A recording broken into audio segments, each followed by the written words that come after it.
Avez-vous des questions? Madame? Parlez fort. Oui. Quand on identifie la polarité, est-ce qu'on peut la déprogrammer par l'écriture? Ah, ça, c'est intéressant. Ça, c'est intéressant.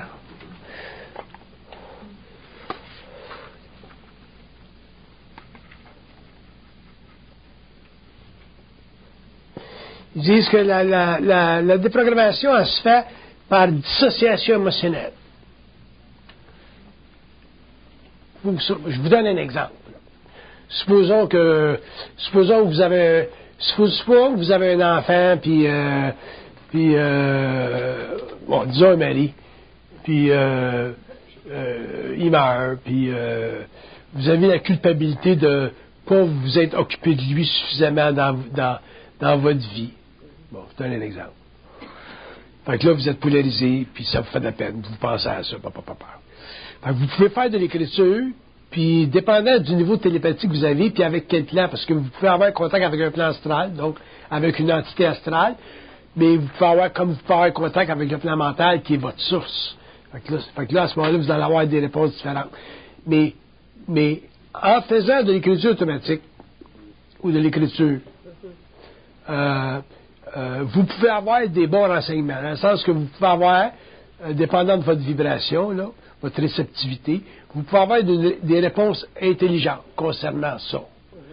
Mais ça va vous soulager.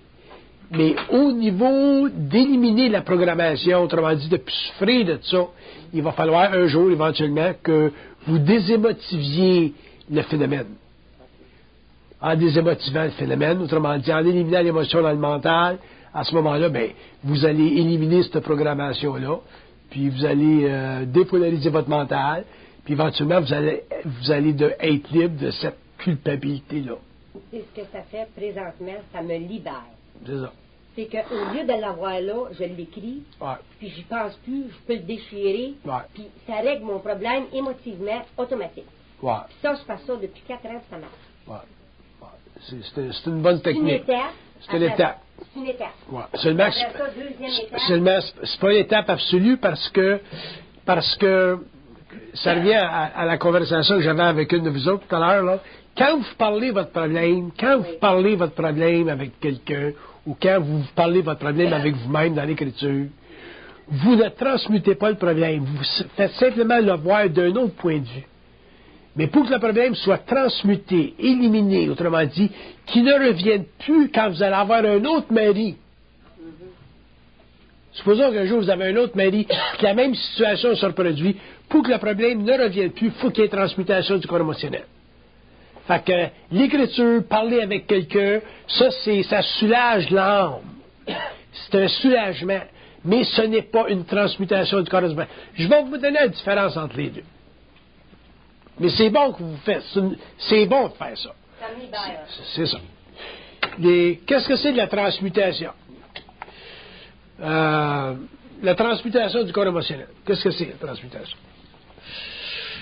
Bon, qu'est-ce qu'ils disent, ça?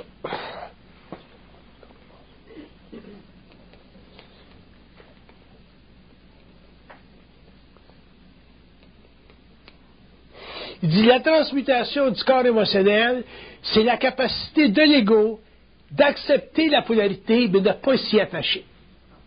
Bon, je donne par exemple, si moi j'ai un enfant qui meurt d'un accident, puis j'aime bien mon enfant, mais je suis capable, en tout cas dans ma situation actuelle, je suis capable d'accepter la polarité, autrement dit, il peut se passer des pensées là, qui vont prendre, mais quand ça va venir ça, je ne m'y attacherai pas émotionnellement. Fait qu'à ce moment-là, ça, c'est un processus de transmutation qui permet ça. Parce que c'est pas parce que tu es conscient qu'il n'y a pas des choses qui vont se passer dans ta tête. Mais c'est parce que tu es conscient que les choses qui se passeront dans ta tête n'affecteront plus ton corps émotionnel parce qu'il y a eu transmutation. C'est ça la différence. Puis éventuellement, l'homme va en arriver à pouvoir transmuter n'importe quoi, n'importe quel aspect n'importe quelle forme de polarité dans sa conscience, parce qu'il va trop connaître la game. Quand tu es bien conscient de la game, quand tu es bien conscient que les pensées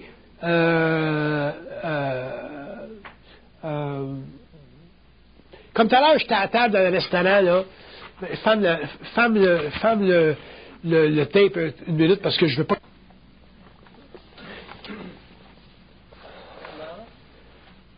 Oui. Elle sert à quoi, ce game-là? La game? Ben, la game, ça fait partie de l'évolution, ça fait partie de la conscience humaine, ça fait partie de la conscience de l'ego, l'évolution de l'ego.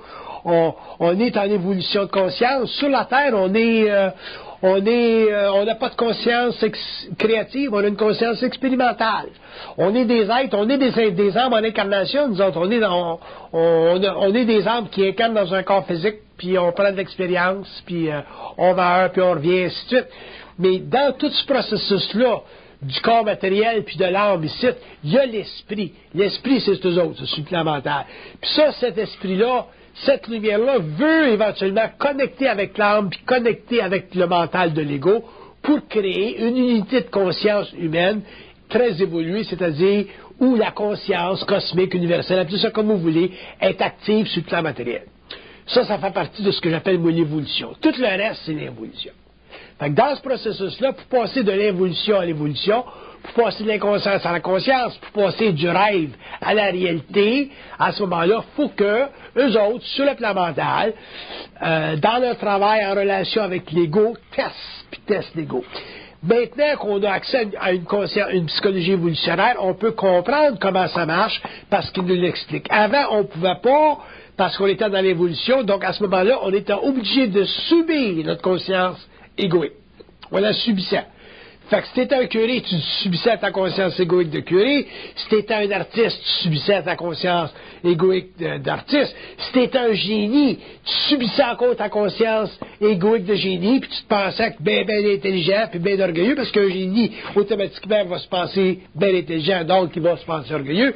Alors que dans l'évolution, ces mêmes êtres-là ne vivraient pas leur expérience mentale de la même façon, parce qu'ils sauraient que l'intelligence vient d'ailleurs. Probablement que le plus grand fardeau de l'initiation solaire de l'homme dans l'évolution de l'humanité au cours des siècles à venir, ça va être la réalisation que la pensée vient d'ailleurs. Mais dans le fond, si on regarde le phénomène de la communication purement électronique sur le plan matériel, c'est la même chose. Votre radio, il parle, mais dans le fond, les émissions, tout ça, ça vient de Secoviel à Montréal. Vous n'avez pas de difficulté avec ça. Vous n'avez pas de difficulté de réaliser que l'antenne cite, puis que par radiation, ben ça s'en va, puis c'est capté par un cristal cite ou une lampe. Mais au niveau du cerveau humain, on a de la difficulté avec ça. Pourquoi? Parce qu'on est égocentrique. Pourquoi? Parce qu'on est ignorant. Pourquoi? Parce qu'on n'a jamais parlé avec les autres clans. Pourquoi? Parce que c'était pas le temps. Pourquoi? Parce que c'était pas le temps. Là, ça commence à être le temps. Mais pour ça, il faut qu'on ait une science qui nous met au parfum, parce que si on n'avait pas une science qui nous mettait au parfum, puis qu'on commençait à avoir de la télépathie avec eux autres, ben on deviendrait fou, c'est sûr. On deviendrait fou. Il y a un temps. Puis c'est pas tellement le contact télépathique avec le plan mental qui m'importe en ce qui concerne l'évolution de l'homme. C'est la réalisation que nos pensées, que nos pensées polarisées ne sont pas les nôtres. Une fois que tu comprends ça, tu viens de régler une grosse partie de tes problèmes. Tu viens de régler une grosse partie de tes problèmes. Comme elle, là, cette petite femme-là, faut qu'elle réalise qu'elle a tendance à être énervée. Et elle a tendance à être énervée parce qu'elle est bien intense. Elle a un haut niveau de conviction. Ça fait quoi, ça? Ça fait que, ou ça vient de quoi, ça? Ou ça va créer quoi chez elle?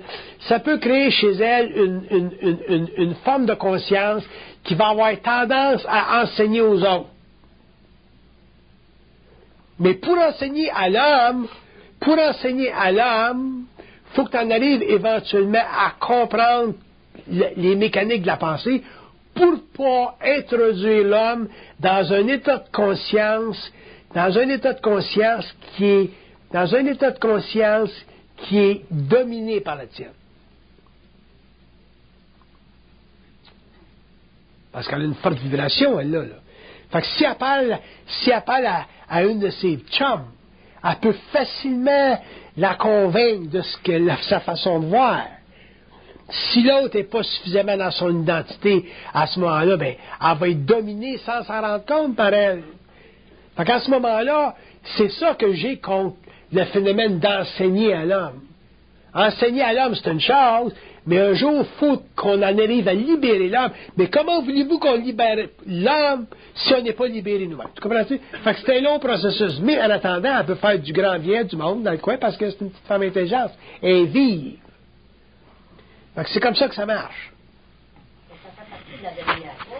Ça fait partie de la domination, c'est sûr. Fait que... regardez ce qu'ils disent ici, là.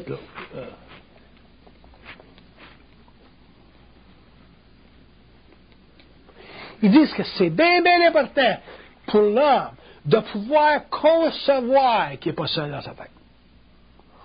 Parce que quand tu es capable de concevoir ça, ou même le concevoir, même si tu n'es pas sûr, mais le concevoir, qu'est-ce qui se passe? Qu'est-ce qui se passe? Il dit, premièrement, il dit, vous commencez à prendre mesure de votre profondeur. C'est quoi de la profondeur humaine? Il dit, c'est de l'infinité de conscience. Moi, quand je m'en vais au tableau, là, je pars de zéro. Je m'en vais dans un grand vide plein. Puis je sais que l'autre bord, il y a quelqu'un pour me répondre tout de suite. C'est comme le gars, là, il est toujours prêt. Mets ta plume au tableau, puis on va te parler. Ça, c'est la règle du jeu.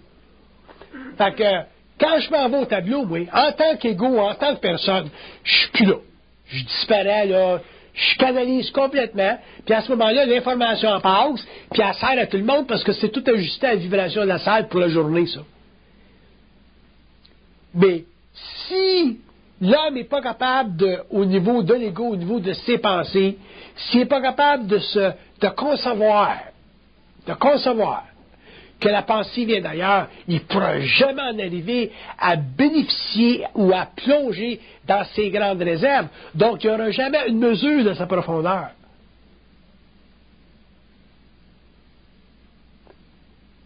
Moi, je peux parler jusqu'à temps que je meure.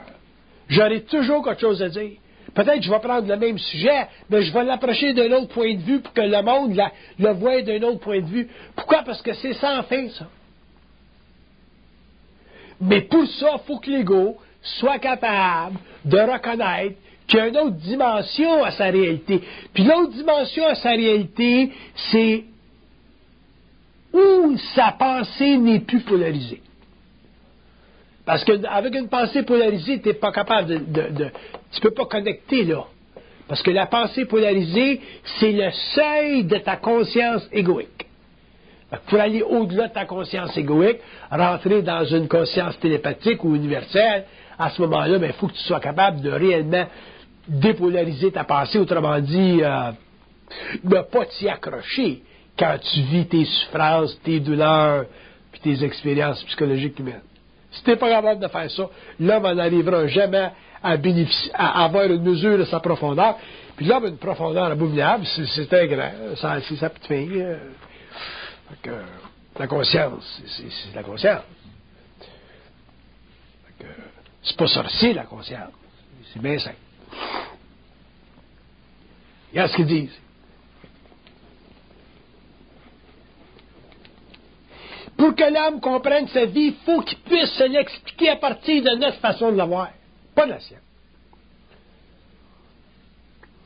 Si vous comprenez, si vous vous expliquez votre vie à partir de votre façon de la voir, vous ne pourrez jamais la comprendre. Vous allez la polariser automatiquement. La fille qui est en amour, là, puis son chum la laisse, là, pour qu'elle comprenne ce qui se passe, pour qu'elle puisse faire l'étude de son expérience, il faut qu'elle ait un point de vue qui n'est pas le sien. Elle est bien trop en souffrance, elle est bien trop démoralisée, elle vit bien trop de rejet. Mais si elle est capable de dépolariser son expérience, passer au niveau du mental, dire, bon, qu'est-ce qui se passe? Pourquoi est-ce qu'il m'a crissé là? Ils vont dire, parce que votre vie ensemble est finie. Puis là, elle va s'inquiéter, comme toi. Elle va dire, vas-tu en avoir un autre? Ils vont dire, oui, tu vas en avoir un autre. Là, t'as encore les gars qui vont dire, ben, quand? Ils vont dire, c'est pas de tes affaires. On est toujours pareil, quand? Quand est-ce qu'on va voir l'autre? Qu'est-ce qu'ils disent?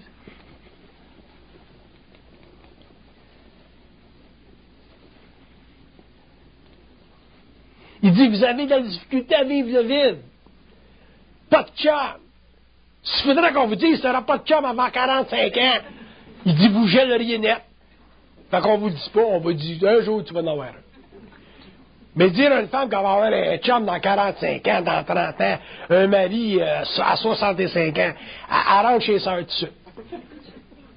C'est pour ça qu'ils disent qu'on peut pas tout vous dire. Mais ça dépend de l'expérience de l'âme, ça. Parce qu'il n'y a pas de raison qu'une femme attende 45 ans, 60 ans pour avoir un chum. Tu comprends? Quand tu as un produit, mets-le dans la vitrine, tu veux dire?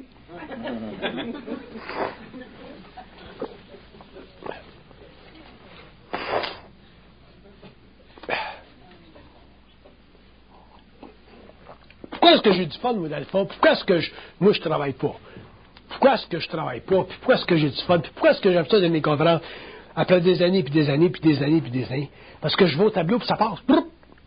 Là, je sais pas ce que je vais dire, là. Moi, aussitôt que je m'en vais au tableau, ça passe.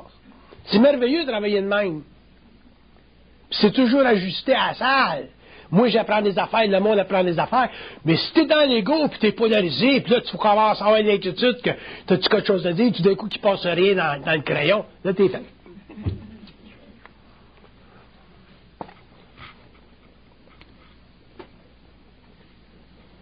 Il dit, si l'homme était capable de comprendre ça, il dit, l'homme n'aura jamais peur de manquer quoi que ce soit dans la vie.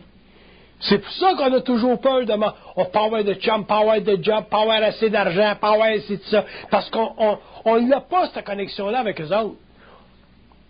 Fait qu'on n'a pas accès à notre profondeur. Pourquoi? Parce qu'on est toujours polarisé. On a peur de ne pas avoir le job, peur de ne pas avoir la femme, peur de ne pas avoir des enfants quand on se marie. Peur de ne pas avoir des bons enfants. On vit toujours dans des craintes. Fait que ça nous polarise, puis ça nous polarise, puis ça nous polarise. Fait que quand tu vis comme ça pendant 10, 15, 20 ans, 50 ans, 60 ans, éventuellement, on meurt, puis on meurt inconscient, on meurt dans un état de rêve, on n'est pas éveillé. Là, tu arrives de l'autre bord, là, c'est encore pire. Imagine-toi, t'es ici. Au moins, quand t'es ici, t'as des sens, tu sais ce qui se passe parce que tes parents t'ont appris comment vivre en société, et ainsi de suite.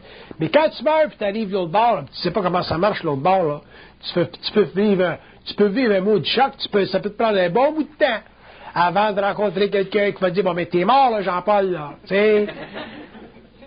Toi, t'es encore à côté de ton char, sur le plan astral, tu sais.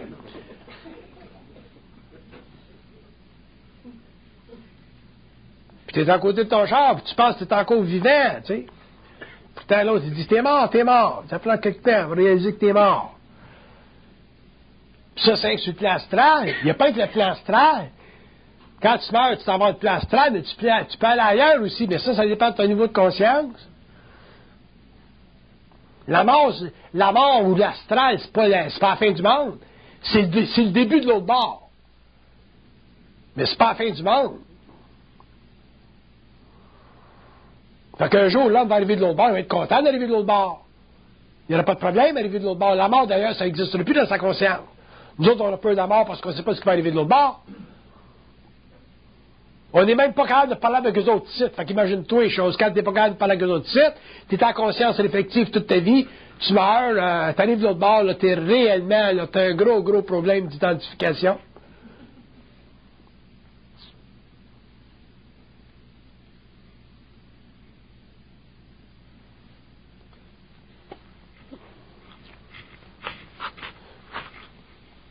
Regardez ce qu'il dit sans mort.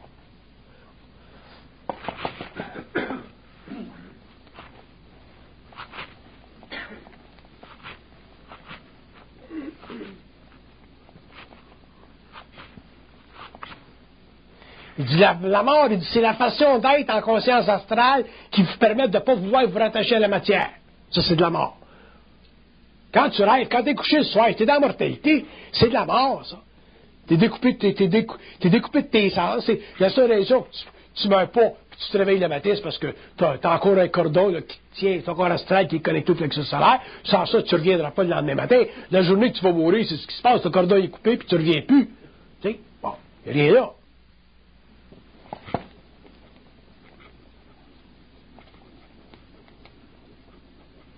Il dit la mort, c'est l'équivalent d'un rêve qui est finalement réveillé. Tu arrives finalement de l'autre bord, puis finalement, pas tout de suite, là, mais éventuellement, tu réalises que tu es mort. Mais les morts, quand tu réalises qu'ils meurent, qu'ils sont morts, qu'est-ce qui se passe? C'est quoi? Il dit quand un mort, il réalise qu'il est mort, il est bien. Pourquoi? Parce qu'il disait à la mort, il n'y a plus de corps physique. Pourquoi est-ce qu'il serait bien? Supposons qu'il est dans des plans inférieurs, pourquoi est-ce qu'il serait bien? Il dit, des plans inférieurs, il n'est pas bien. Des plans supérieurs, il est bien. Ça dépend de ce que tu es. Mais supposons qu'il est sur des plans avancés. Si c'est un être avancé, évolué, spirituellement évolué. Il dit, si est évolué, il dit, la gang qu'il rencontre a de l'allure. S'il n'est pas évolué, la gang qu'il rencontre n'a pas d'allure. Fait que si on n'a pas d'allure, s'il s'en va sur des plans inférieurs, puis où la gang qu'il rencontre n'a pas d'allure, qu'est-ce qui se passe?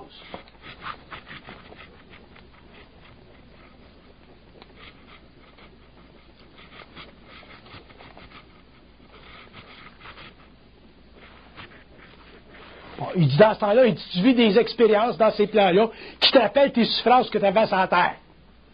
Fait que tu vis dans des rappels, des mémoires, parce que l'âme, c'est une mémoire. Fait que tu vis dans des rappels de souffrance sur la terre. Puis tu souffres là, puis tu vas souffrir ça jusqu'à temps que tu te réincarnes, whatever it is. Puis si tu vas sur des plans supérieurs, qu'est-ce qui se passe? Ce que vous appelez le ciel, vous autres, oubliez ça, le ciel. Bon.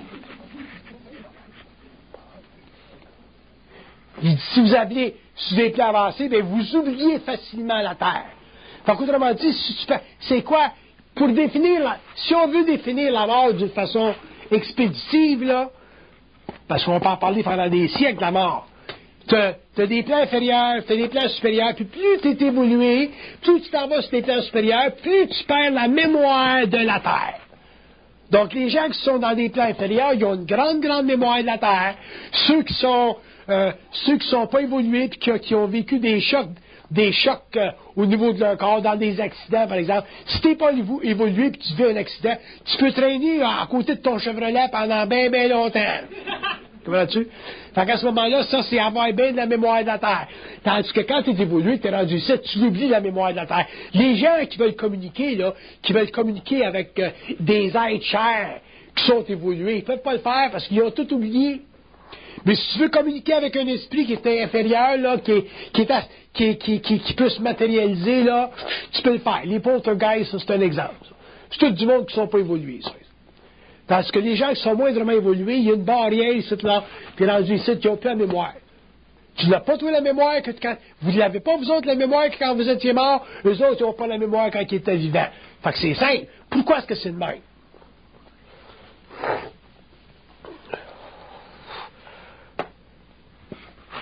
Il dit, c'est le même jusqu'à temps ou tant que l'homme ne rentrera pas dans cette conscience morontielle.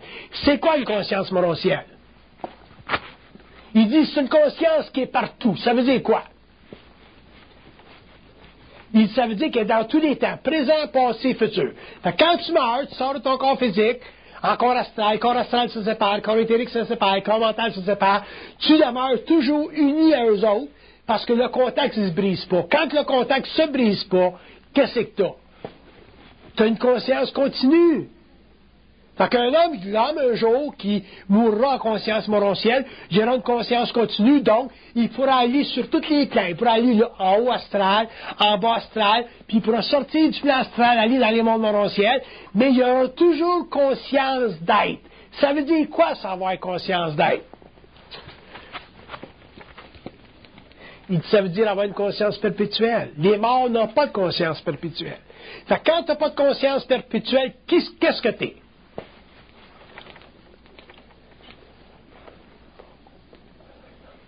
Il dit, quand tu n'as pas de conscience perpétuelle, tu ne peux pas comprendre l'homme, et à ce moment-là, tu l'utilises. C'est pour ça qu'ils disent que les morts, c'est des vampires. Que ce soit sur les hauts plans astraux, que ce soit sur les bas inférieurs de l'astral, un mort, ça utilise toujours l'homme, puis c'est pour ça qu'on reçoit des pensées, puis les pensées viennent du monde astral, du monde de la mort.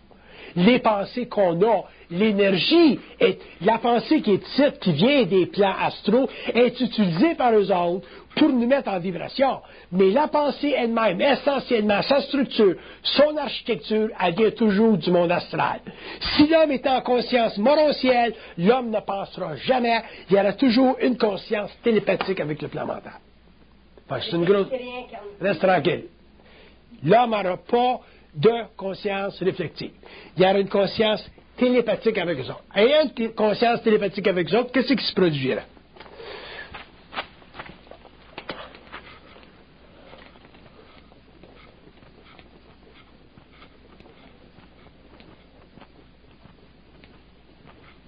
Il dit l'homme ne s'engagera jamais à penser, il s'engagera toujours à parler avec, à communiquer avec eux autres. Fait que ta maison brûle, tu parles avec eux autres. Ton enfant meurt, tu parles avec eux autres. Ça fait quoi, ça, parler avec eux autres? Ça veut dire faire une étude de ton expérience. Faire une étude de ton expérience, ça mène à quoi? Ça mène à la dépolarisation de tes émotions. Dépolarisation de tes émotions fait quoi? Ça t'amène éventuellement à plus penser, ça t'amène à avoir une conscience télépathique. C'est ça que j'appelle la conscience évolutionnaire. La conscience supramentale. Donnez les noms que vous voulez. Il faut que je donne des noms dans mes livres. Mais dans le fond, c'est ça que ça fait. Il faut qu'on en arrive un jour à pouvoir instantanément faire des études de nos expériences. Mais l'homme, en général, ça finit plus l'étude de ses expériences. Puis il revient toujours dans l'expérience. Fait que c'est pour ça que notre croissance est longue, l'évolution de l'humanité est longue, l'évolution des peuples est longue, l'évolution des individus ne se finit plus. Il n'y a pas de raison qu'on ne comprenne rien. Puis il n'y a pas de raison qu'on ne comprenne pas tout. Mais il faut une communication avec eux autres pour comprendre tout. Comprendre la mort, il faut leur parler. Comprendre les morts, il faut savoir, il faut leur parler. Comprendre nos pensées, comment ça marche, la magnétisation de notre mental, de notre ego, il faut leur parler. Il faut qu'ils nous l'expliquent. C'est évident, quand ils nous l'expliquent au début, ça ne fait pas notre affaire, parce que ça déshumanise notre ego. Avant, on avait un libre arbitre, là, on s'aperçoit qu'on n'a plus. Avant, on croyait au libre arbitre, là, on s'aperçoit que c'est pas la liberté, le libre arbitre. Fait que, on a des choses à apprendre. C'est pour ça que l'évolution de la conscience supplémentaire sur la Terre, ça va être très long. Ça va être long au niveau de l'humanité, puis ça va être moins long au niveau individuel. Mais au moins, sur le plan individuel, ça va se faire. Mais ça va toujours demeurer sur le plan individuel. Il n'y aura jamais une humanité supramentale. Oubliez ça. Il y aura des individus conscients.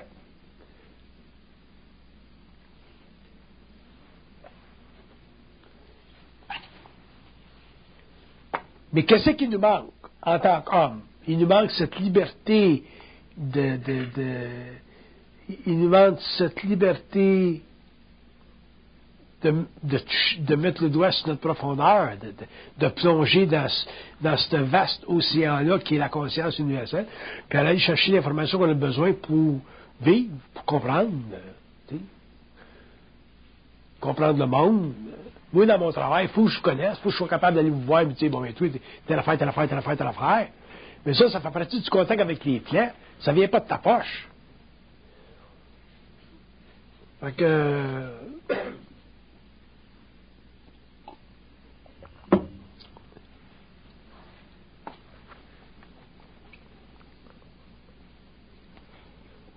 Il dit, c'est bien important que l'homme comprenne un jour que la pensée en soi n'est pas utile.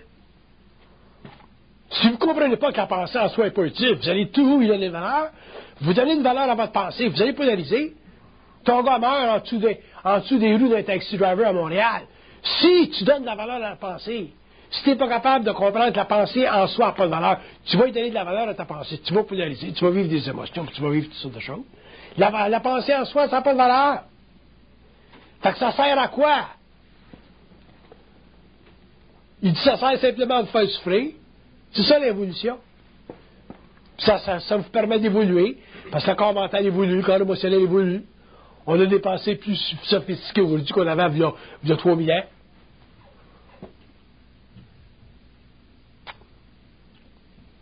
Mais si vous ne comprenez pas que la pensée n'a pas de valeur, vous ne pourrez jamais en arriver à saisir la polarité de votre mental, le pouvoir de vos émotions sur votre esprit, qui est abominable. Quand vous avez des souffrances, vous n'êtes pas capable de payer votre loyer, votre blonde, vous sac là, puis que vous avez toutes sortes de choses dans la vie, regardez bien vos pensées, checkez ça, cette affaire-là. Faites-vous pas prendre dans la game. Avec le temps, vous allez devenir de plus en plus habile. Puis éventuellement, bien, vous allez avoir une conscience beaucoup plus continue. Puis éventuellement, bien, vous allez devenir télépathique, vous allez devenir psychique, vous allez devenir voyant, vous allez devenir intelligent, vous allez devenir volontaire, vous allez pouvoir prendre des décisions qui sont fondées sur votre réalité au lieu de prendre des décisions qui sont fondées sur votre ego.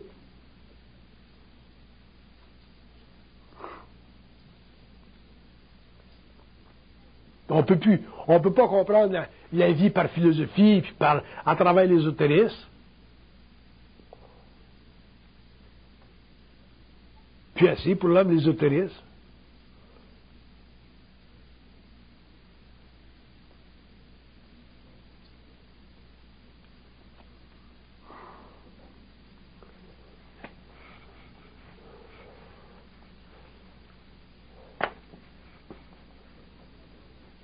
Il dit, une fois que vous comprenez la vie, il n'y a plus rien que vous ne pouvez plus comprendre.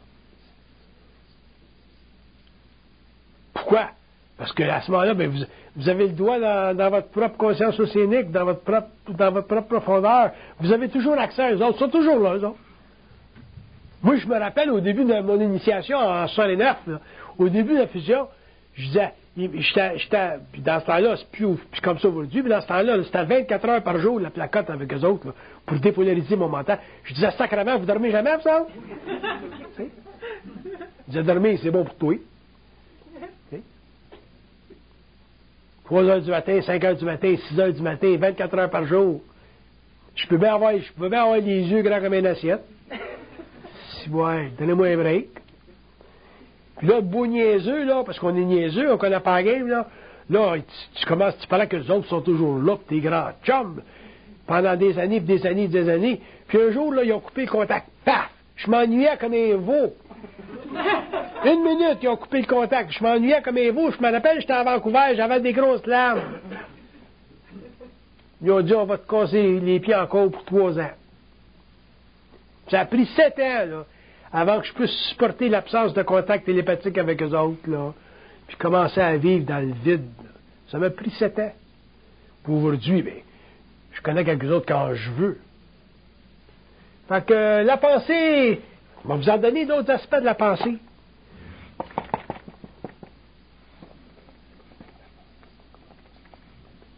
Ils disent que la pensée, c'est une intervention cosmique dans l'individualité de l'homme.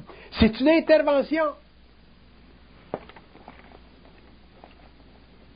Il dit, on pourrait vous envoyer des pensées, techniquement, on pourrait vous envoyer des pensées tellement puissantes, il dit que vous changeriez le cours de la civilisation. Les génies, c'est ça.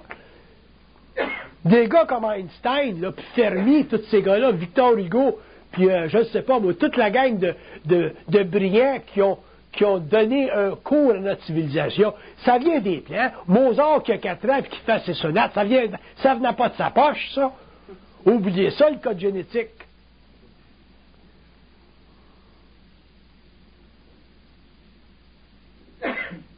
Fait que si vous voulez faire réellement avancer l'humanité ou amener des hommes dans le monde pour faire accélérer la civilisation humaine, il y aura simplement à connecter l'homme avec des pensées, puis certainement qu'éventuellement ça va se produire. Il va y avoir des hommes qui vont avoir des cerveaux tellement incroyables, tellement extraordinaires, qui vont totalement bousculer la civilisation. Ça va venir, ça, dans l'évolution.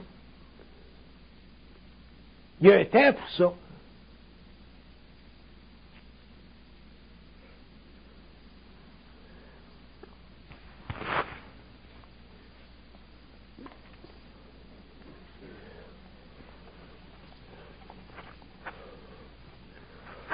Il faut que l'homme soit capable de recevoir ça, cette énergie-là, puis il faut qu'il soit capable de composer avec cette énergie-là au niveau émotionnel. Sans ça, tu capotes. Regarde, comment est-ce qu'il s'appelle le physiciste à Cambridge, comment est-ce qu'il s'appelle? Non. Hawkins. Il a tout le corps décrissé, tu sais, mais il y a des niveaux de conscience de conscience intellectuelle, de physique théorique extraordinaire. Il est probablement le seul gars dans le monde qui pense de même, mais pour pouvoir recevoir ces pensées-là, ils sont obligés de totalement affaiblir son corps physique pour ça puisse rester totalement au niveau du mental. Mais il va falloir un jour que des hommes puissent recevoir cette puissante pensée-là, puis avoir des vies normales, au lieu de vivre des karmas abominables. C'est un insulte à l'intelligence de l'homme, ça. Des gars comme Hawkins, c'est abominable. Ça me fait chier hein, d'y penser. Tabarnak. Moi, il ne faut pas que je parle trop avec eux autres de ça parce que j'ai en furie. Mais ça, c'est des karmas de race, c'est des karmas individuels, ça fait partie de la vie. Je disais à combien de temps, le monde disait, mais l'univers, ça vient-tu? Quand est-ce que ça a commencé l'univers? Ça n'a pas commencé l'univers!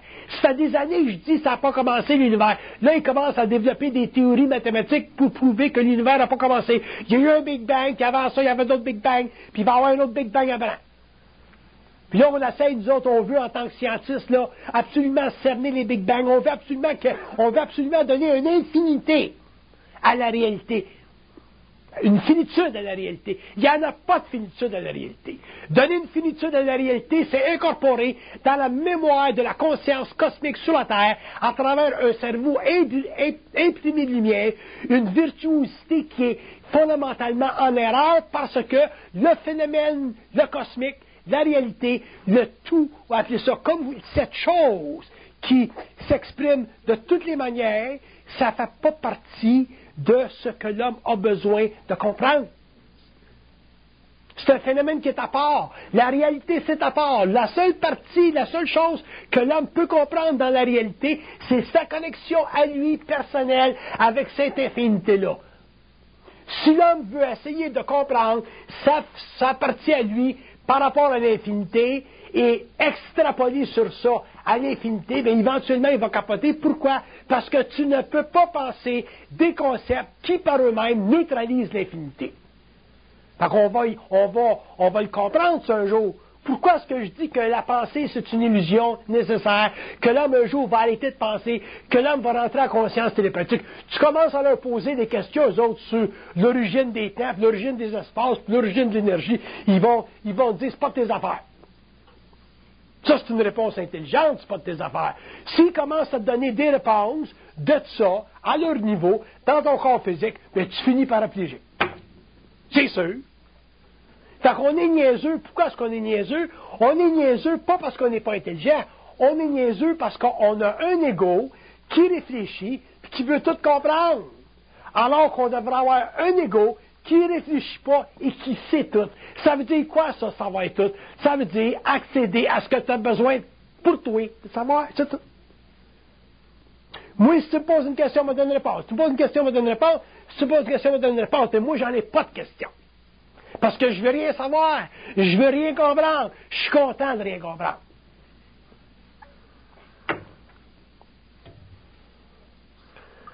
C'est une illusion de l'ego. Mais quand tu es rendu que tu es content de rien comprendre, puis tu veux rien comprendre, c'est là que tu commences à savoir. Puis savoir, ça veut dire quoi? Savoir, ça veut dire pouvoir accéder instantanément à cette grande conscience-là. Selon le besoin.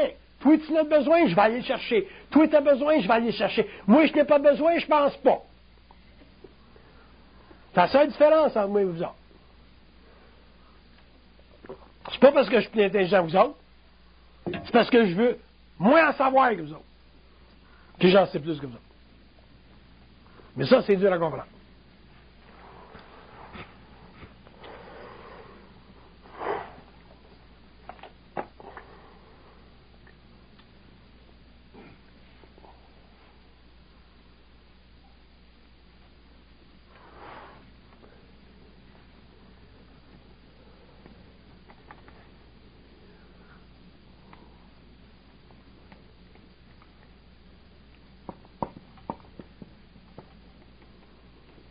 Il dit, si l'homme savait que sa vie est toujours en opposition avec ce qu'il doit devenir,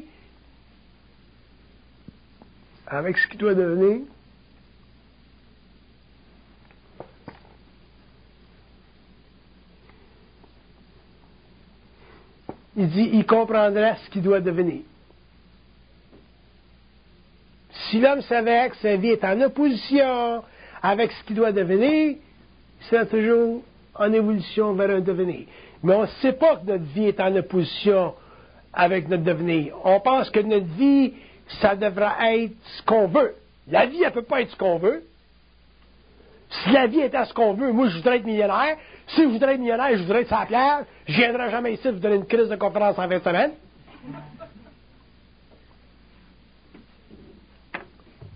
C'est sûr. Pas un con. Fait qu'il faut que je sois pauvre un petit peu pour vous parler. Mais quand je suis pauvre, je suis pas pauvre. J'ai toujours ce que j'ai besoin.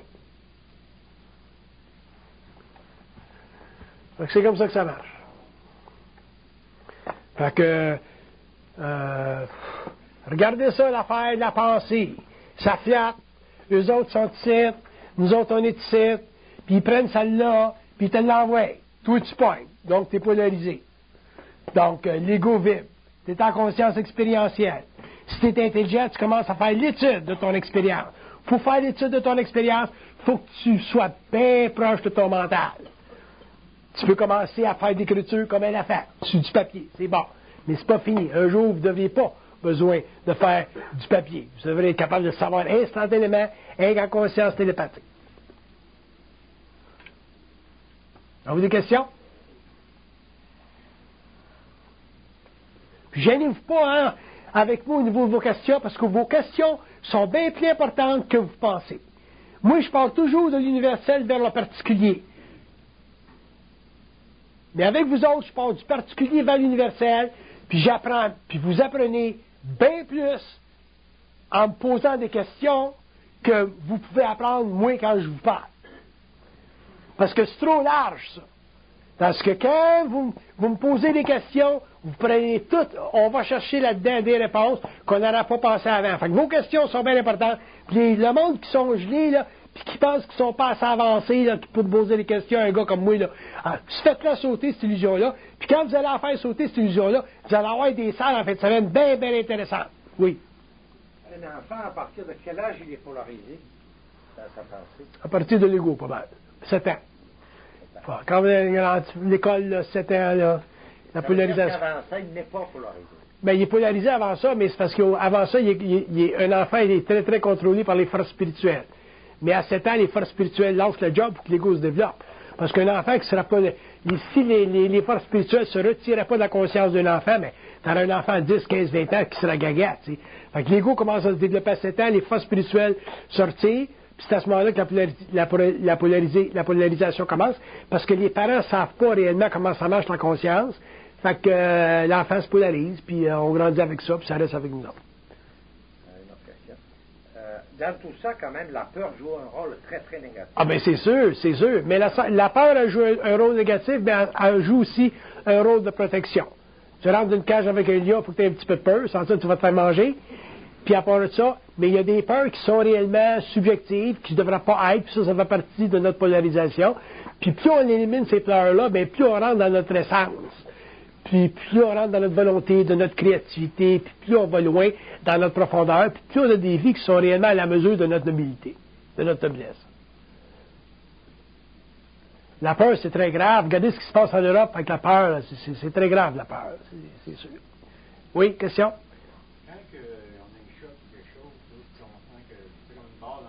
Oui. On aurait pu penser longtemps, là. Ouais.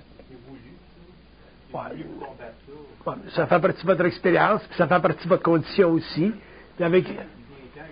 Ça s'ajuste. C'est ça. C'est ça. D'autres questions? Oui? Pourquoi quand on reçoit des informations, il n'attaque pas la mémoire et il ne reste pas en mémoire? Que ce soit dans le rêve ou en éveil comme tel? Ça dépend du taux vibratoire, ça dépend de vous autres, ça dépend de votre propre psyché, ça. Moi, j'ai pas de mémoire. Moi. Fait que je reçois l'information, c'est fini. Je me rappelle même plus ce que je vous ai d'asseoir. J'ai parlé pendant 1 heure, 2 heures, 3 heures. Fait que ça, c'est... Plus on devient vibratoire, moins on a de mémoire. Ça veut pas dire qu'on n'a plus de mémoire, mais ça veut dire que la mémoire n'est plus à disposition de l'ego comme avant. Nulle mémoire. C'est là que... Bon. D'autres questions? Ayez jamais peur de perdre votre mémoire. Parce que c'est évident que quand votre taux vibratoire change, vous allez en perdre la mémoire mécanique, puis vous allez vous énerver, mais dans le fond, c'est une game, puis éventuellement, ça s'ajuste, puis prenez-vous des petites notes. Si vous êtes trop vibratoire, tu t'en vas au magasin pour t'acheter un pain, mais tu risques d'aller au magasin pour oublier qui c'est que tu t'es venu, pourquoi tu étais allé là. Tu prends une petite note. Puis parce qu'un jour, on va être capable de traiter avec l'absence de mémoire mécanique. J'appelle ça la mémoire mécanique. Puis éventuellement, tu arrives au magasin et tu t'en rappelles de ton pain. Mais dans le processus de transmutation du corps mental, là, il y a comme une perte de mémoire. Puis ça, c'est parce que le taux vibratoire est trop accéléré. Puis la réflexion de l'ego, est diminuée. Puis l'ego, c'est comme s'il pèse ses moyens normaux d'accaparer des pensées pour les ramener à lui, pour avoir une identification avec quelque chose. Oui? Dans les milieux de travail, par exemple, il n'y a pas des personnes qui sont autour de polariser des affaires. C'est sûr. Ben, c'est à vous autres, avec le temps, d'en arriver à vous comprendre suffisamment, puis avoir suffisamment de contrôle sur votre énergie pour vous faire prendre en game. Si vous faites prendre en game, mais là, vous êtes fait à l'os. Plus vous allez être conscient, mais plus vous allez être sensible. Plus vous allez être sensible, si vous faites prendre en game du travail, là, vous allez souffrir. Fait que, faites une bonne gestion de ça. Faites pas prendre en game. Le monde est inconscient. Le monde est inconscient. Fait que si l'homme devient conscient dans un monde inconscient, il va falloir qu'il sache comment gérer ça. Éventuellement, quand vous allez faire une bonne gestion de ça, ben, vous allez pouvoir aller n'importe où dans le monde, puis pas être affecté. Moi, je suis capable d'aller dans les clubs, parce qu'il y a des guidons, ça ne me touche pas partout. Pourquoi? Parce que je suis plus affecté. Mais si j'étais allé dans les clubs de guidons quand j'étais jeune, là, j'en étais affecté. Là, j'en ai fait des enfants que j'aurais pas dû faire. Puis là, j'avais eu de la culpabilité. Là, je suis allé voir le curé. Là, je suis allé à la confession. Tu sais, ça n'arrête plus à faire, là. Tandis qu'aujourd'hui, bien, conscient comme je suis, je vais dans les clubs de guidons, ça ne me touche pas. Je suis comme Teflon. Je suis réellement Teflon. C'est des jokes que je fais. Comme ça, mettre du léger dans... Oui, vous ne me trouverez pas dans le club de guidon, c'est pas ma place. Mais, un jour, peut-être que si vous autres, vous y allez, je peux y aller, pour voir comment est-ce que vous allez réagir. Je dis, vraiment, on va aller dans le club de guidon. Si vous êtes bien spirituel, là, vous allez être énervé. C'est encore un autre joke. J'ai fini. Bye.